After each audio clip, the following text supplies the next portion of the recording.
हाम्रो ब्रह्माण्ड जति रहस्यमय त्यति अनन्त। तपाईँ राति आकाशमा हेर्नुहुन्छ भने तपाईहरूले लाखौं करोडौं तारा हेर्न सक्नुहुन्छ। ती ताराहरूको बीचमा लुकेको छ हाम्रो म्यासिभ एन्ड्रोमेडा ग्यालेक्सी, जुन हाम्रो मिल्की वे ग्यालेक्सीको सबैभन्दा नजिकैको स्पाइरल नेबर ग्यालेक्सी हो, जुन एउटा म्यासिभ ग्यालेक्सी पनि हो। र यो ग्यालेक्सीमा करिब रहेका छन् 1 trillion stars, that's huge.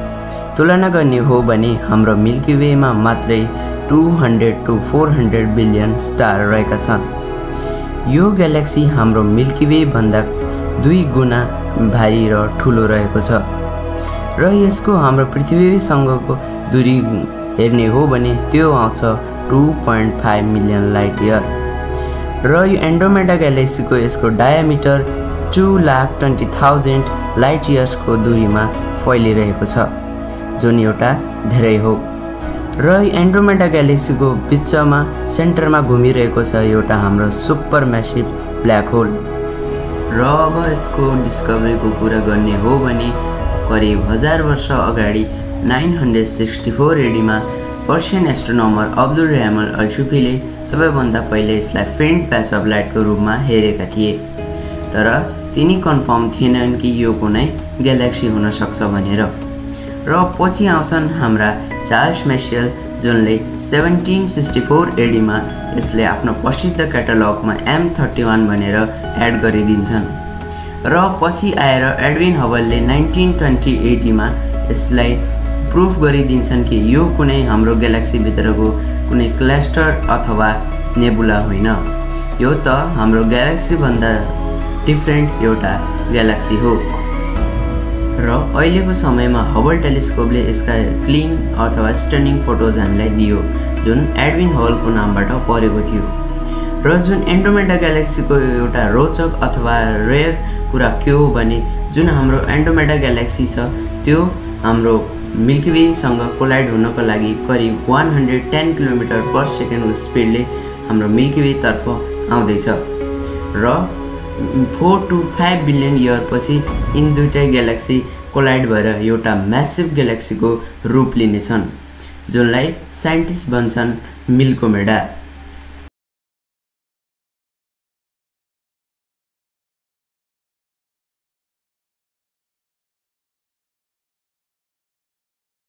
So hello everyone, welcome back to my channel Astro planet.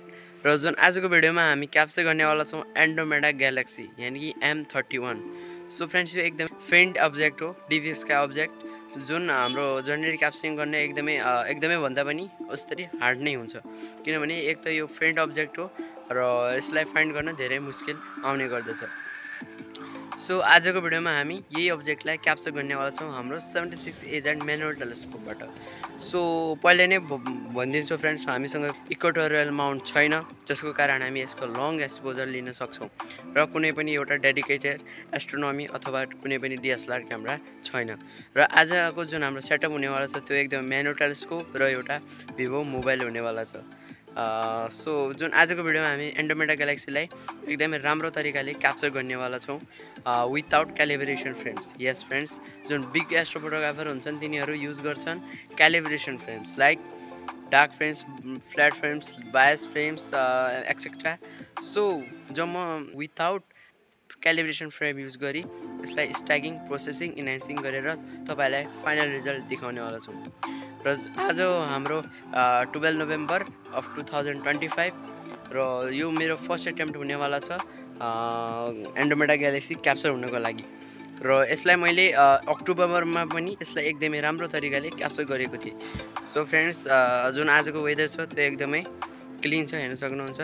यो हाम्रो वेस्ट डाइरेक्सन हो र जुन हाम्रो एन्ड्रोमेडा ग्यालेक्सी छ त्यो राइज हुनेछ हाम्रो नर्थ इस्ट डाइरेक्सनबाट। र जुन आजको वेदर छ त्यो एकदमै राम्रो छ। सो मलाई होप छ कि जुन क्याप्चरिङ छ त्यो एकदमै राम्रो तरिकाले हुनेवाला छ। So friends, without delay let's get start the video.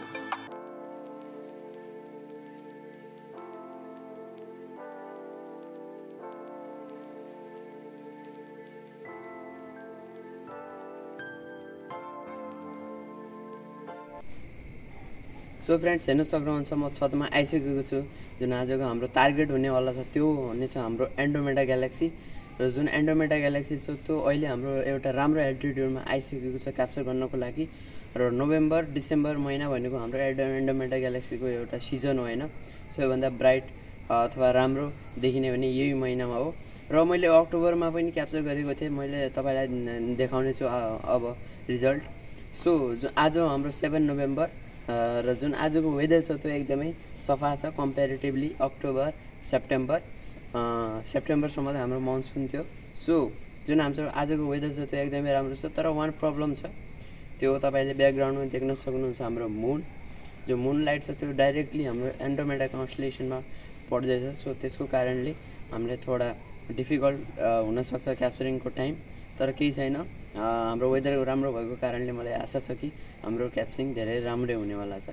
So friends, जुन आजको टार्गेट छ त्यसलाई क्याप्चर गर्नको लागि म युज गर्दैछु यो भिभोको X29 फोन, जुन एउटा न्यू फोन हो। सो तपाईँलाई थाहा होला कि ओल्ड फोन अथवा युज भएको फोन को कारणले जुन हाम्रो पिक्सल्सहरू त्यो त्यति राम्रो हुन्न र जुन हाम्रो रिजल्टमा पनि कमी आउँछ।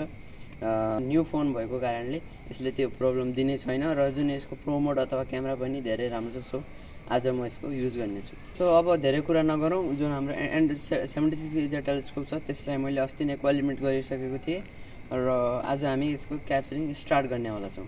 सो फ्रेन्ड्स, ढिलो नगरिकन let's get start the video.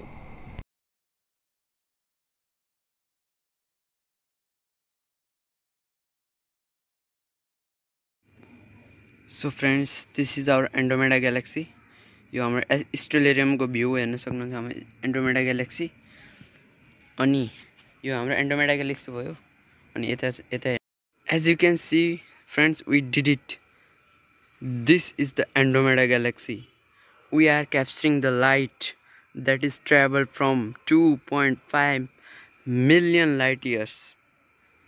हेर्न सक्नुहुन्छ फ्रेन्ड्स, फाइनली जुन हाम्रो एन्ड्रोमेडा ग्यालेक्सी छ त्यो हाम्रो फिल्ड अफ भ्यूमा आइसकेको छ। यो हाम्रो एन्ड्रोमेडा ग्यालेक्सी क्याप्चरिङ हुँदैछ र मलाई यकिन हुँदै छैन कि जुन हाम्रो एन्ड्रोमेडा ग्यालेक्सी छ त्यो मैले सक्सेसफुल तरिकाले जुन हाम्रो फिल्ड अफ भ्यूमा ल्याइसकेको छु। I can't believe friends. So as you can see friends, जुन हाम्रो क्याप्चरिङ छ त्यो हुँदैछ। हेर्नुहोस्, हाम्रो जुन यो क्यामेरा V5 भन्ने एउटा होइन हाम्रो एप छ। यो एप तपाईँको लागि एकदमै बेस्ट हुनेवाला छ यदि तपाईँको मोबाइलमा प्रो मोड छैन भने। मेरो मोबाइलमा पनि छैन, सो म युज गर्दैछु। र यो मैले इन्भ्यालोमिटरमा राखेको छु होइन, 50 वटा फ्रेम्स हाम्रो लाइट फ्रेम्स, अनि कि हाम्रो जुन हाम्रो एन्ड्रोमेडा ग्यालेक्सीको फ्रेम्सहरू। र अहिले हाम्रो भयो 25 फ्रेम्स, योमा देखिन्न। सो 25 फ्रेम्स भयो अनि 50 फ्रेम्स यो हाम्रो क्याप्चरिङ गर्छ। सो जुन आजको रिजल्ट छ त्यो एकदमै वन्डरफुल रहेको छ कम्पेयर टु 2-3 डेज अगो।